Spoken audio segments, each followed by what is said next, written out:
when it's my time to be in a nursing home, I want to make sure it's fully staffed. But equally, as a sector, I don't think we're good at failing fast. Business is ultimately about building relationships with people who can help each other. Just in case you're going to clip this little bit, cause a little controversy. We're going to clip this. Welcome to Time Well Spent, the podcast for decision makers, providers, and everyone working to make a difference in care. I'm Dane Mitchell, joined by my co-host, Rose Plater. Together, we bring 31 years of combined experience and still counting, and a shared passion for reimagining aged care and community health. From policy and reform to leadership, culture and connection, this is where we explore new ideas, hear what leaders really think, and uncover what it takes to create environments where time is truly well spent. Our guest today is here to bring sexy back to aged care. Anthony Nguyen, recruiter and host of the Pioneers in Aged Care podcast, has made it his mission to change the way the sector tells its story, Rose. From the job ads he writes to the conversations he's having with leaders, it all comes back to one thing: shifting how people see aged care. And today, we're digging into what that really means and how storytelling might be the key to fixing the workforce crisis. Is there anything else you want to tell me about Anthony? Great mate. Oh, we're friends, yeah, for sure. I was one of his first podcast sponsors. We're bringing a competitor onto this? Well... Considering collaborator. we're very early in our podcast journey, I'm not sure he was too worried. No, he's a great guy. I think what I like about him is his willingness to take a risk. He's spent the last 12 months traveling around the country, recording podcast episodes. He's basically spoken to all the aged care royalty in Australia, I think. He's covered it all. Pretty much. He's even interviewed you, hasn't he? Well, he may have interviewed me, Rose. You'd have to watch to find out. Okay. Anthony, welcome to the Thank Time you. Well Spent podcast. I'm excited to be here. Good name, by the way. I like Thanks. it. Mate, 4 out of 5 older Australians would rather avoid residential care. Is our workforce crisis actually a brand crisis? Yeah. And that was the whole reason I started the podcast. Coming into my previous employer, they said, Anthony, do you want to recruit for nurses? And I thought, yeah, okay, I'll give it a shot. I think prior to that, I was an allied health recruiter. And You're pretty good at that too, by the way. I was okay. I was doing well. And ACFI was the funding model at the time. But even speaking to allied health professionals, aged care was not where they wanted to go unless they wanted to make some easy money, or they would just want to switch off and just use their hands. But then they have their whole issues with their hands going, RSI and everything. We're doing the old ACFI 4B massages. Yeah. That's it. That's it. 20-minute massages all day, every day. And then you decided to do sexy nurse campaigns. Sexy nurse campaigns. That was, yeah. And we'll get into that. But the sexy nurse campaign, it hit a soft and sore spot with some people. Soft because people needed to hear that aged care was sexy, but obviously we're using that word just to be a bit of a trigger. But then it hit a sore spot because, people were just saying, no, aged care is terrible. So it divided people, but when you divide people and become polarizing, then you get a bit of traction. And I guess that's how my advert hit the news and everything. Absolutely. I have a bone to pick with you. Yeah, go ahead. Because I always said that I'd get out of aged care once it got sexy. So do you want me out? Or? It's not yet. We're bringing it back. Yeah, it hasn't arrived yet. Well, not to the masses. To those in the industry, yeah, it's a great place to be. If you know, you know. If you're in it, then you're excited about it. But if you're not, and I've sort of been in this bubble where I'm in and around people in aged care, and we're all excited about it. We go to all the conferences and things are happening. Changes is being implemented, and we're all excited about it. And I thought, okay, we were getting there. But then you go online outside of aged care, and as soon as I go on Reddit, I go on TikTok. I've got a TikTok page. My videos don't do well on TikTok. Do you dance? Do you have the sexy nurses? I do not have sexy nurses. And no, it's not let's bring sexy nurses back to age. It's not bring sexy nurses back to age. It's help us recognize the beauty. So just in case you're going to clip this little bit, cause a little controversy. We're going to clip this. Bring sexy nurses back to aged care. No, that's not the theme. That's not the core message. But yeah, it did trigger a lot of people. But yeah, you go on TikTok, you go on Reddit, you go on those nursing pages, and when people talk about aged care and whether it's a good career option, I'm just reading all the comments and they say, no, it's still terrible. It's still understaffed, underfunded, under-resourced. Don't do it. You go on TikTok. I had Fabio Mayer from For Purpose Aged Care. Yes. Yep. So I clipped one of his clips went on TikTok, and it's the most commented on clip that I had because he was suggesting a specialist nursing degree where it's aged care specialist. So just above an EN, just below an RN, because an RN in aged care doesn't need midwifery experience. They don't need to know how to prep for theatre. So he thought, well, let's just get rid of those stuff and just focus on what you actually need to know. And maybe we can get people, students and nursing students out of university faster and help address less cost too, right? Yeah, less cost. But I think because of the reputation that aged care sounds like has, a sexy nurse ad. That's good. That was a great idea. I've never been a nurse, Dave. But all the commenters, they were just like, oh, why would you want to work in aged care? You're just trying to find a way to pay nurses less. Yeah. Because it has that stigma of being underpaid. But aged care employees aren't underpaid anymore. Yeah. I think that stigma is still there. I started as a personal carer in aged care, and I think there was an element of sorrow when people, or empathy when you told people that that's what you were doing. It was like, oh, is it that tough that you have to be a personal carer almost? And it was quite shocking because it is a beautiful place to work and enriching in meeting people. There's not many jobs where you get to be hands-on and hearing stories and making a difference in people's lives. That one-on-one care. It is. If you haven't done it, I can understand why you don't think it's sexy. But no, absolutely, it's a huge honor to be working in aged care. And one of my most recent guests, Jason Binder, said it. He said, if you're a CEO of an industry outside of aged care, there's lots of prestige and honor associated with it. But people think if you're a CEO in aged care, then, maybe you couldn't make it anywhere else. I think I'm paraphrasing. But the message is working in aged care, honoring the people that came before us who helped build this country, they need us now. It's our time to step up. And selfishly, when it's my time to be in a nursing home, I want to make sure it's fully staffed. Yeah. Because I've been to a lot of these nursing homes and I think, I could live here. And you're not necessarily, it's a good option to have, not so you don't have to burden your own children and family. But a lot of these places are pretty nice, and it's not just the aesthetically pleasing facility, it's the people that make it, and people generally perform better and are happier when they don't have to carry all the load. So let's make sure we're fully staffed by the time we get there. Yeah, absolutely. Do you think in the Royal Commission and with all the negative media attention about, CEOs in aged care driving Lamborghinis, I still haven't met one. Have you met any Lamborghinis? No, I haven't met any Lamborghinis. There was the narrative around private aged care and we can't be seen to be having a good income in the sector as well. Yeah, that sucks, right? Because I don't know. I'm hoping to be so successful one day that I can drive a Lamborghini too. But at the same, you did catch the bus here. I did caught the bus here. If you see my clothes are wrinkly, my jacket is wrinkly because I just yanked it out of the luggage. But it's one of those things. You got to have your own personal ambitions and aspirations for yourself. But the media will take up whatever they can just to sell the papers and get their clicks, and that's their job. But it's doing us no favors. So that's the whole point of my podcast, to sort of offset that. Because when I started recruiting for nurses in 2021, huge shortage. All my clients, every facility manager I call would say, yeah, give me 20 nurses. This is in Metro City as well. I would make registered nursing placements. They'd say, even give me new grads. Give me anyone with a pulse, right? Yeah.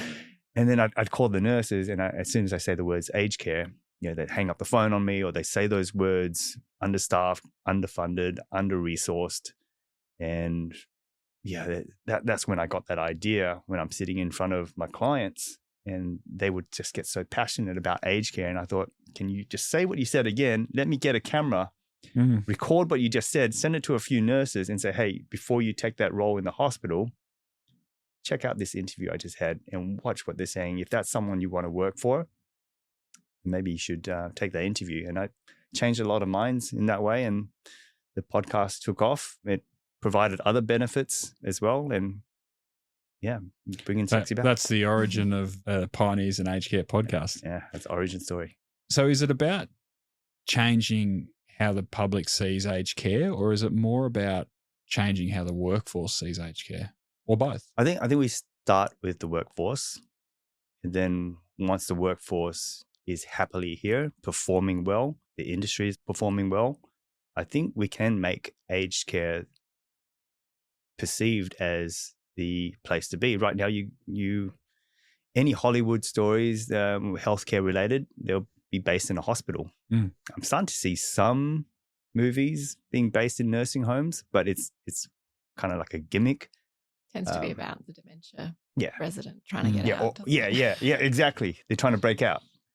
So we start with the workforce, make the industry and the facilities and support at home, not just aged care, residential aged care, but home care, community, retirement living. Yeah, we make that attractive first.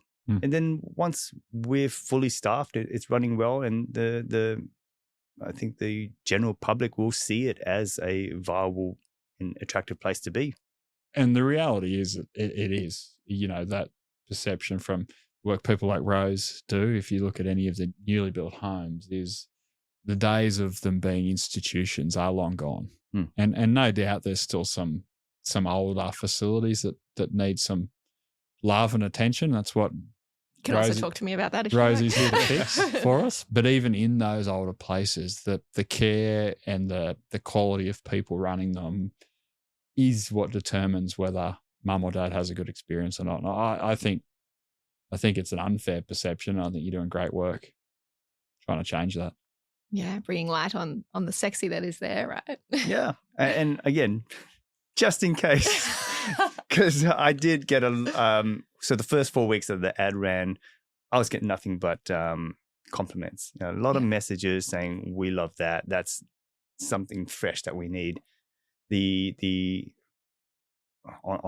After a month had ticked over, I got 2 negative emails on the Monday morning coming into that, and they were just saying, I can't believe you would use such a misogynistic word like sexy and painting nurses that way. And then another email was saying, aged care is not sexy. My mother had this terrible experience. And that sucks that they had that experience.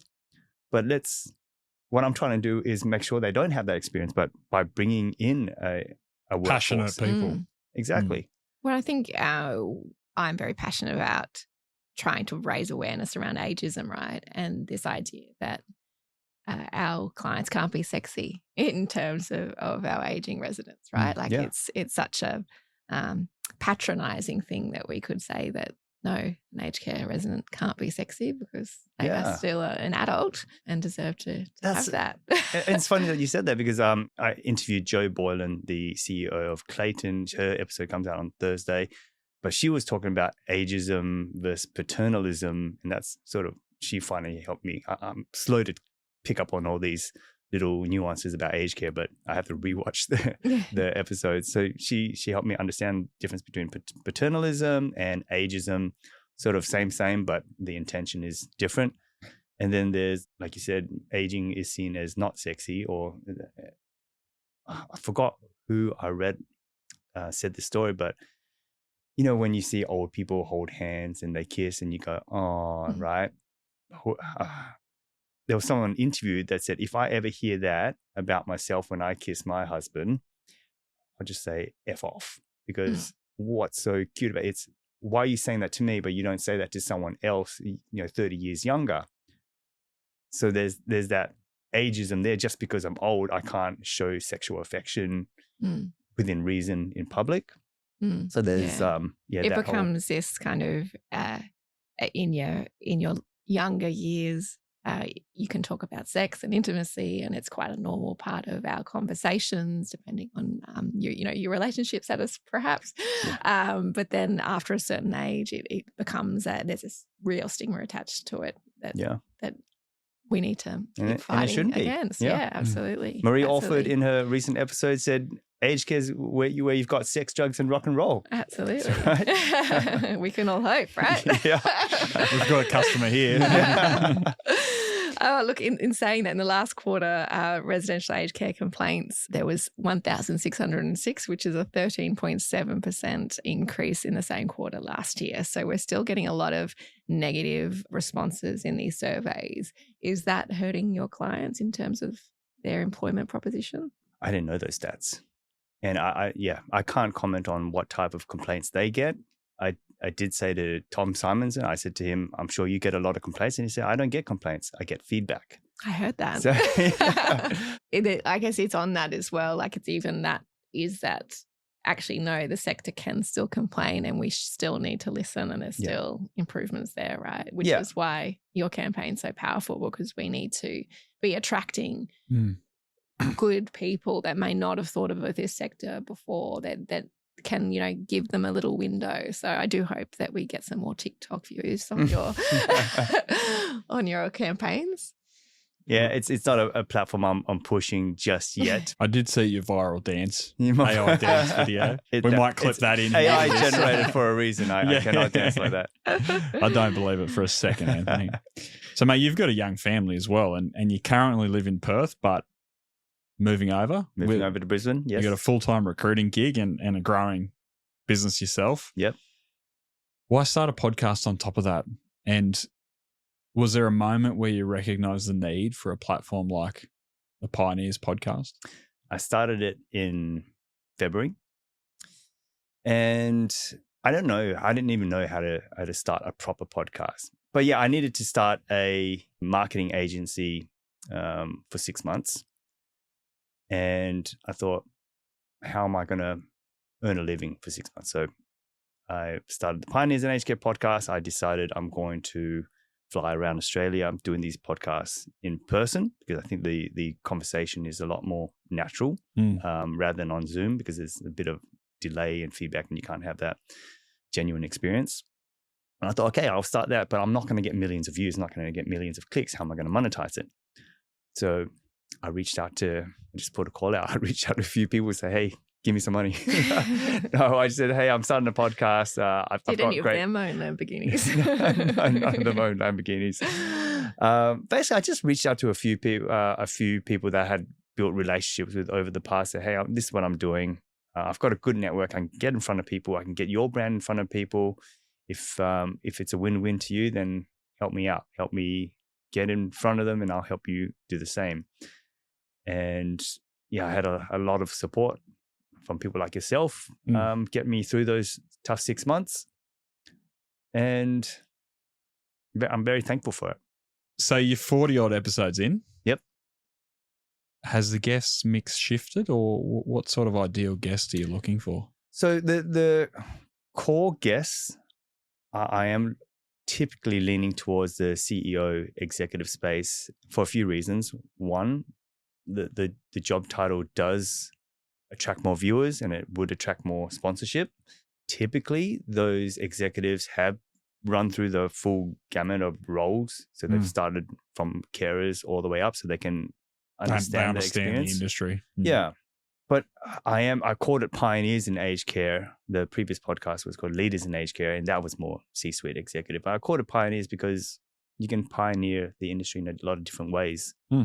You can be an executive chef, or you can be a cleaner. You could be you can be a PCA and be a pioneer in your day-to-day job. And my favorite story was reading about someone who learned sign language just so they can communicate with one single resident.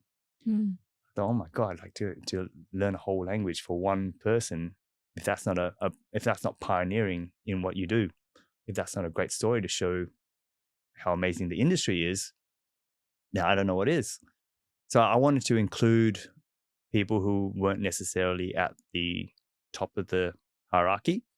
So frontline leaders. I did want to include innovators and inventors. VR and obviously robots are huge. Yeah, huge you've had some thing. interesting guests on that recently, right? Yeah, so I just wanted to be inclusive to cater to that sort of guest. Those mix that as are well. maybe leading change in the industry. Yeah, through different ways. Whether that's of a provider or it's of a service business to the industry. Yeah. So I'm a little bit intentional with who I'm asking to be a guest, but at the same time, if I hear a story about someone doing something awesome, like one of my favorite episodes was with David Martin, executive chef at St. Vincent's. And he just won so many culinary awards, not aged care culinary awards, but worldwide culinary awards. It's amazing though to have that skills. Yeah. So he's now using those skills in aged care. I know. Imagine That's being brilliant. a How resident. sexy is that? Yeah. Imagine being a resident there and getting to eat like the food that you'd expect only at the At a restaurant, high-end restaurant. high-end restaurants. So you're 40, 50 episodes in. You've done a lot of episodes. there, Looking back at some of the early ones, are there some things that you wish you would have asked? That's good question. Good question. Because only recently, I think about 40 episodes in, I started asking my guests, what are their mistakes? Because I started reading, there was a lot of sentiment. LinkedIn is my newsfeed, and there was a bit of sentiment pushing against the leaders in the aged care sector about the Lamborghinis, and they're on their high horses and porcelain thrones. That's a toilet. Their thrones. I'm not editing I know that. you're keeping that. That's You're staying in, definitely mate. Bad luck. Play on. No, continence management. How do we make that sexy? Good segue. All right, let's talk about continence management. Oh my God. Sorry. There was a bit of sentiment against them because they're maybe too far removed from what's going on the ground floor, and they're not really looking to make change. They're looking to make some money, and I thought these guys are shouldering a huge, a weight on their shoulders as well, because everything that goes wrong, they're the ones that do get blamed. So how do I humanize them from being these, just up on that pedestal where people can just try to knock them down? So I started asking them, what are your mistakes along the way? What errors did you make in your career that shaped how you got here? Because they do make mistakes. They're humans, and I want to hear about it. And I want to hear about it because I make a lot of mistakes. I've stuffed up so many, like porcelain throne. I've stuffed up so many times along my career journey that I'm very embarrassed about because I'm not thinking straight. And I'm sure they've got stories to share as well. So that's something I wish I started asking from the beginning. I think that's a really lovely point, though. Like, we, as a sector, there's been a lot of horrendous media that's, caused, I guess, the mission of the bringing sexy back. But equally, as a sector, I don't think we're good at failing fast and owning the mistakes, but at least trying, like, this is something I've tried. It hasn't worked out. How can I make it better? And sharing of those mistakes, is others learning, right? So that we're all not going down the same route. Yeah. Thinking it's a new idea. Exactly. I think that is the path though, right? I think every person who's grown a business or leads a business, we've all got the same embarrassing mistakes. I called you the other day about one of the most embarrassing. Well, I won't share it here. I'll share it off camera. But yeah. But equally, it wasn't, I can't actually remember the details, but I think we spoke about it for 3 minutes and you're like, yeah, it's not that bad. Play on, we'll get on with it. But I think that's the path, right? Yeah. Of any business or any leader is you make mistakes. Failing fast, like Rose said, failing fast is. But taking responsibility too, right? And I think when you in my business, we talk about it all the time, sometimes service recovery builds you a better relationship than good service in the first place. Like, you will make mistakes. Our team make mistakes. I make mistakes. But if you genuinely take responsibility for it, you go out of your way to fix it, you over communicate, you don't brush it under the carpet, your relationship with that person who has the problem that you've created, we've found comes out far stronger. Yeah. Just with you, like you gave me a role to work on, and I was like, it was my first role, and I even said to you, I think I forgot how to recruit. Anyway, so I called this physio, and I was just going through the questions, and I was like trying to figure out what questions to ask. And I got all the info, sent the CV through, and there was some nagging feeling. I thought, oh, shit. I called you back. I was like, I don't think you should take this guy because I don't think he's suitable for you. I'm sorry for sending that CV through. There were some more boxes I should have ticked. More of a, yeah, like you said, own up to it. As soon as you figured you made the mistake or someone calls you out on it, just own up to it, and the relationship moves forward. 100%. I listened on the way here, your interview with Tom Simonson, which is beautiful, as always. Thank you. Well done. But one thing did trigger me a little in the episode, which was the discussion around complaints. Oh, no, I get feedback.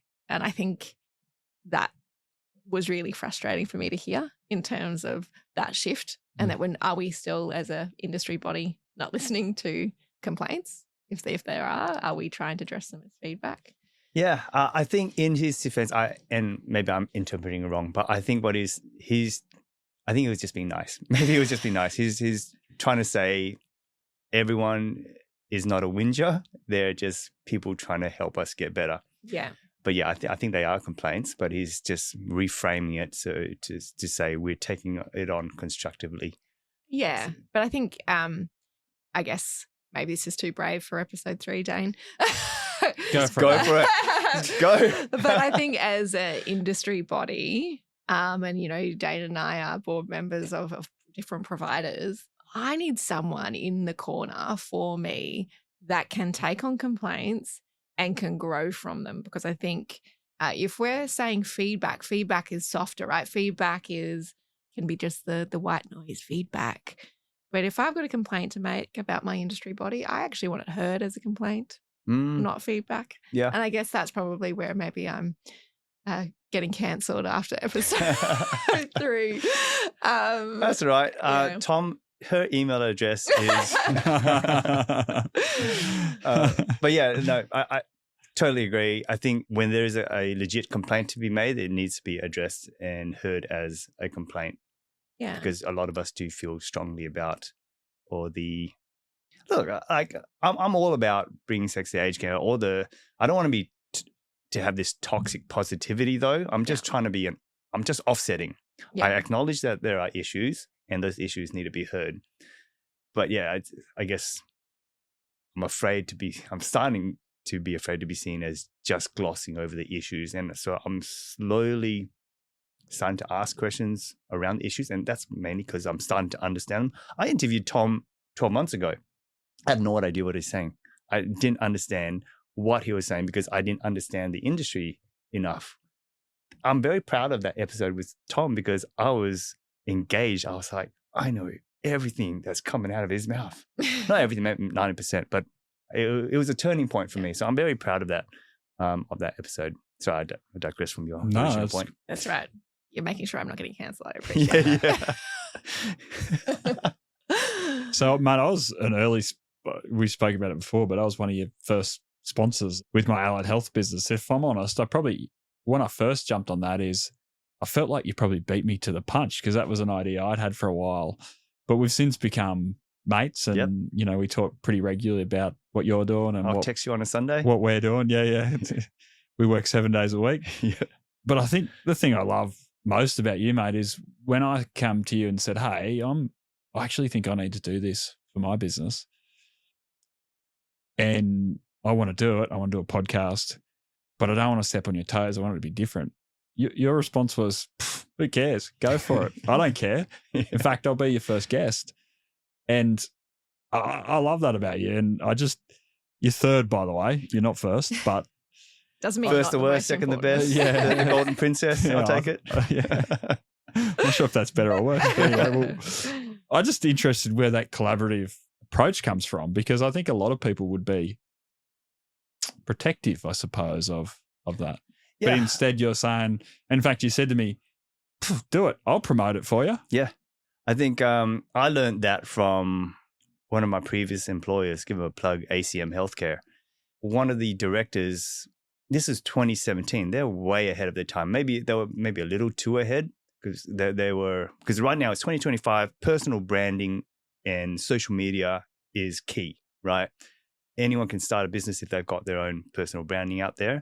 Back then, it was more about the organization and the organization's brand. But they said, and I was working for them at the time, and they said, you need to pump out videos. You need to do something. You need to give was his message. And I remember that. Just give, and eventually people are going to start giving back. Give stuff away. Give candidates away. Don't even charge for that invoice if there's a problem. I didn't necessarily take on board 100% of the things that they said, but the key message was just share and give, and eventually it will come back. And in 2017, I just completed my personal training qualifications at the time, and I had a home gym, and I was recruiting for allied health. So I thought, okay, how am I going to give? I opened up my gym 6 a.m. every Friday, invited all my clients and candidates to show up for a boot camp. And through that, I got to become friends with people. They'd show up and do a boot camp, and business took off from there. And that was my first lesson into, if you just give, right, no expectation of anything back. I didn't call them back and ask for business. They just end up giving it to you. My dad, I started in business when I was 18. A story for another day. Only a few years ago, though, wasn't it? Yes. Different generation to you, Rosie. But the first bit of business advice my dad gave me, and it's still true, it's business is ultimately about building relationships with people who can help each other. And I think podcasting, I don't think it's zero sum. Like if you help us, we help you, it's win-win, right? It's not a it's not a zero sum game. I mean, your success doesn't take away from my success. That's right. You've had some big names on your podcast. Charles Moore at Baptist Care, Frank Price at RFBI, Phil Mackney at Bupa, Sandra Hills as well. Do you have a personal favourite guest? And why is it guest from episode number 23? It was 23. Forgot that one. It was me. I would struggle to pick, and again, I don't want to name it because I learned something from everyone different. I learned a little bit from. Wouldn't want to name them because it's just me naming all of them. Everyone's brought something different. Although the one with David Martin, where he cooked me a 5-course meal, 3 Michelin star hat, it was amazing food. So after the episode, I got to try the food that the residents have. So I might have to go that way. But yes, yours is up there. Thank you. Wasn't there an Angus steak promised at the end of yours, Darren? There was. There was. We'll find time over the weekend.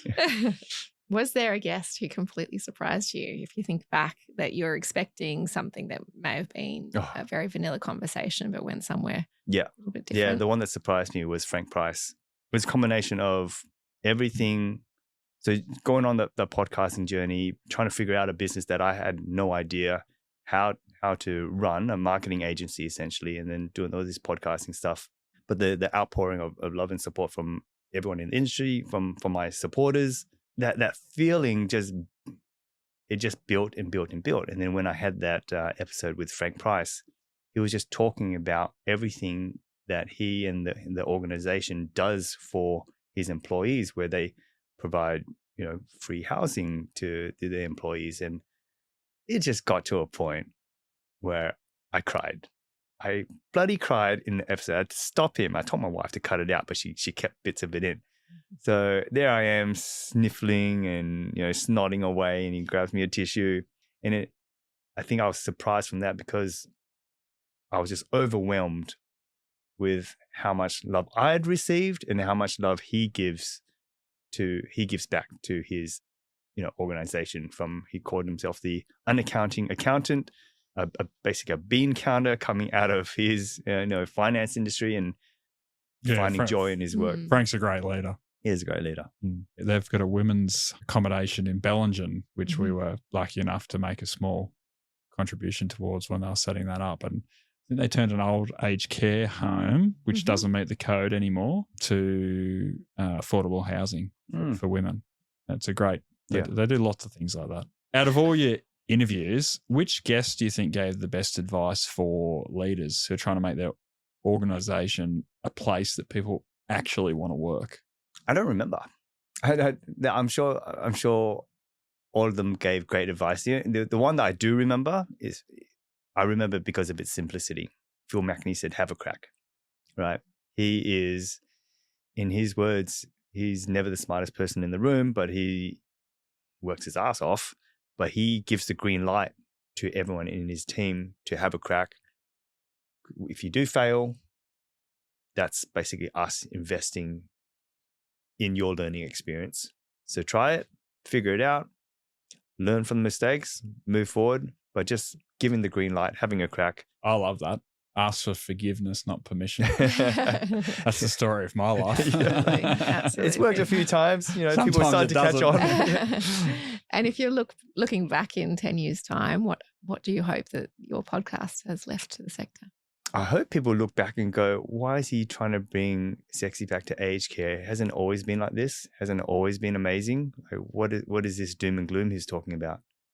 I think in 10 years, hopefully, it's the number one industry that people quote when they're coming out of uni. Because they come out of uni right now and they say they want to work in the hospital, in theatre. I'm hoping they say, I want to work in aged care. If you were talking to a 25-year-old nurse and they were deciding between hospital or an aged care job, what's your one-line pitch to choose aged care? I'd say there are more career pathways in aged care, because hospital, and don't get me wrong, my dad was in hospital recently, so I don't want to take away, staff from the hospitals. I just want to level the playing field. I just want people to see aged care as attractive as other industries. So love what the hospital staff do, but there's two different things. In aged care, if you've got other career aspirations and not just clinical, if you have just clinical aspirations, then you can still go very far. There's so many different pathways clinically that you can take. But the entrepreneurial side, the business side of things, knowing how to run what is essentially a hotel for older people and all the services around that, the dining experience you can give someone, all the different inventions that are coming out, it is really exciting. So I'd say varied career pathways, and maybe getting an education in running a business. Maybe you don't want to just be a nurse or allied health professional anymore. You want to start your own business. Being in aged care and understanding the commercial side of it, the numbers, really boosts that capability, and you can jump into other areas. Ultimately, what you're saying is there's opportunity there, and it's not just clinical. Yeah. Give it a crack. Give it a crack. Give it a crack. Ask for forgiveness. Now, Anthony, if you wake up tomorrow, and I'm going to challenge you here. So if you wake up tomorrow and it's your turn to be a customer of one of the aged care, residential aged care facilities or home care, what do you want to see? And this is the final minute. So tell us what you really think. What I want to see, if I could,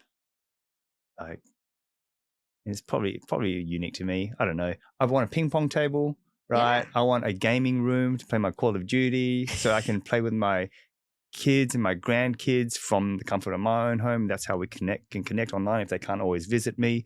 That'd be awesome, and I can talk trash to them online.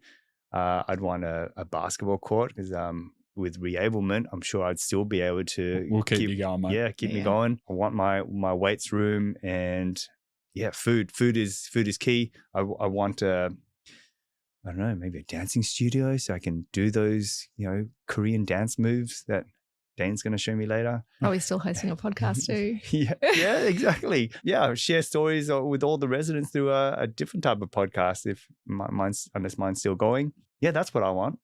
What you want is you want to continue your life, but have support around you. Oh, yes. That's a great message. Thank you for joining us on the Time Well Spent podcast. No, it's been a pleasure. I appreciate having me on, and glad I could be your third guest, Golden Princess. Thanks for listening to this episode. If this was time well spent for you, follow the podcast so you never miss an episode. If you want to support us, leave a review and share it with someone in your network who might get value from it. Finally, a thanks to our partners who make this possible. Painters, your design and construction partner. And Optum Allied Health, your physiotherapy and allied health partner. You can find the links in the show notes. Thank you for listening. We'll see you on the next episode.